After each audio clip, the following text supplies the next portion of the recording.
Ukrulgi Tangkul Singna helicopter service Sizinaduna Infal Jetpada Kuki Jogi air space Sizinaduna Chizinariba asi leptrabadi Kaptaragani Haiba Kogi Atingba Wafam Laglioza Wafam Sikogi Biles Volunteer Ukrul Gamkai media sale na Tadora Wafam Daikogi Ikogi Ta Sigi Taranipan Amsung Taramapanda Monko Chepu area da drone parak patenga kiba adudagi Ikogi drone adugi Horapam Tigalubada Sikibung dega Sarka Fung Kuldagi Pirak Oram Kiba. Adago Makata Naikogi Kuki Zogi area da drone Pirak Patara Gadi Amuka Ikogi Tagaliba drone adu Kariguma Makadum Tatara Patara Gadi adu the Lokalapa Exan the Zo Ikogi Masamasana Haidi Mapamdugi Kano Singna Daita Sipuzaga Davni Haina Pondorpa Duga Makata Namuka Ikogi helicopter pipe sina Kuki Jo Sing da Ikogi Kaiho bagi mawong lay haibagi wafam sa sumaina fungdoragi sumaina labor sita di oza kay haibini tasda yam satina ningba wafam ni haitare masi makhona ga adeida chi ga toktra khotna warning pi na threaten ga tawna khon taw dise yam satina ningba haitare si akhui manipur gi leimai se manipur gi leimai ta ukrul oigera imphal oigera tamenglong oigera senapati oigera wherever when we oisnova hai sing se manipur gi lam ne manipur gi lam se akoi manipur government kini manipur miam gini akoi apun bani hai tare masri se kanglup amagi hai dana makhoi makhasa gi lam ni akoi gi kanon ga na adu moi wafun se kaisul le ninga liti hai tare anun leitab dana bo se imphal se ja akoi imphal ka se akoi ya maite gi amsung maite pangal gi ga na akoi leijari ba akoi furup sing sina akoi khakta gi lamni kanam ta leiba ya roi ka na hai de na adigi swai da kaim ta to ya roi ka na kaim ta hai ba leite na sim ba yamna apik pa akoi sectarian oi ba communal oi ba adigi yamna apik pa akoi narrow minded oi ba asim wi wa phum se ngasi akoi gi tampak gi side any section amadi kaim ta thokte ba asi kangbu sing sing ngasai terrorist ki kangbu akoi gi kare hani Myanmar ki sangsilakpa asing ba kangbu na mayam duna sem gi ba adum gi kenu se tribe kangbu se masine ba mkhoi na hai se aduna stage da kanu da drone pai ba yaroi adu tawni ada tawni kap thani hena hoi nomi kap nam khona ba kari kara le rabati adu ti drone kap sangsil adi kari taw rabati yekna ba gi drone ni ka kana hai rabati hoi kap thana ba ya ba ke skai de ba aduga adu na tabida ngasai gi mkhoi gi kanu da air space da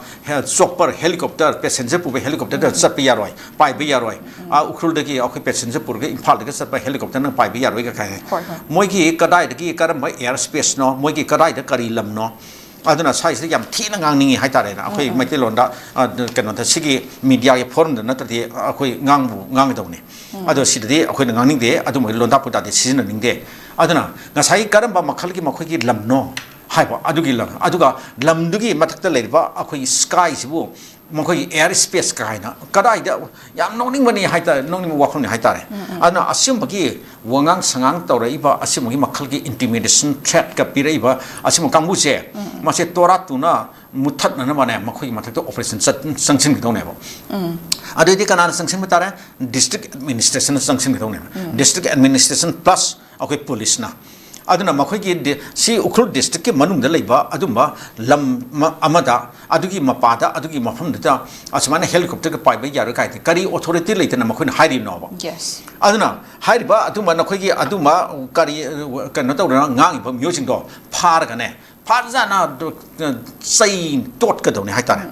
sai na tot amatung da makhoi khang ga do ni sidai ta noi gi karamba noi gi napan pu karam na thanamba na khoi gi air space lein sidai da karam lam no hana haidna si haidau ne ba aduma se reaction to rakini akoi gi ukrul da base to ba hoji tong tangkhul naga long leiri tangkhul naw long leiri adigi makhal ka ya gi akoi gi tong thon mo organization mayam gi long mayam musu leiri dana aduma mayam sina ne makhoi apex body di tangkhul naga long ni amsung UNC na su adum har pasi ya ni aduma makhoi na hair ka to ne ba assume ba makhoi na stage da ukrul district ki manung da hair se ko sigi keno mayam sina cookie mayam sin ta ri bse karmai to na ta gi no hai gi history do yen khalu mutam da makhoi gi akhoi gi ukrul gi mafam da hana leijar maptam am gi ipai pu hai tare akhoi gi na tangkhul ipai pu tangkhul ipai pu sing da makhoi na nijaraga moi na haijaraga akhoi mafam stage kita leiba yan biu khopi wo hai na makhoi gi keno to ga akhoi gi house tax land tax thiraga lam machet man lor ga mafum da mi manga tara khak tar ga leiraga adman tan shangal khiba aduma khunjing ne ba ade hojikti makhoi thi pura mitop miam cha mayam Myanmar gi kari gi loin sangchile harga masing yam khal kha makhoi na challenge to ngamani akhoi masing yam me akhoi khulai pai re oi pangal kal ga to ro poi wa ne ba keno tajida aduna asumba makhoi gi kare hani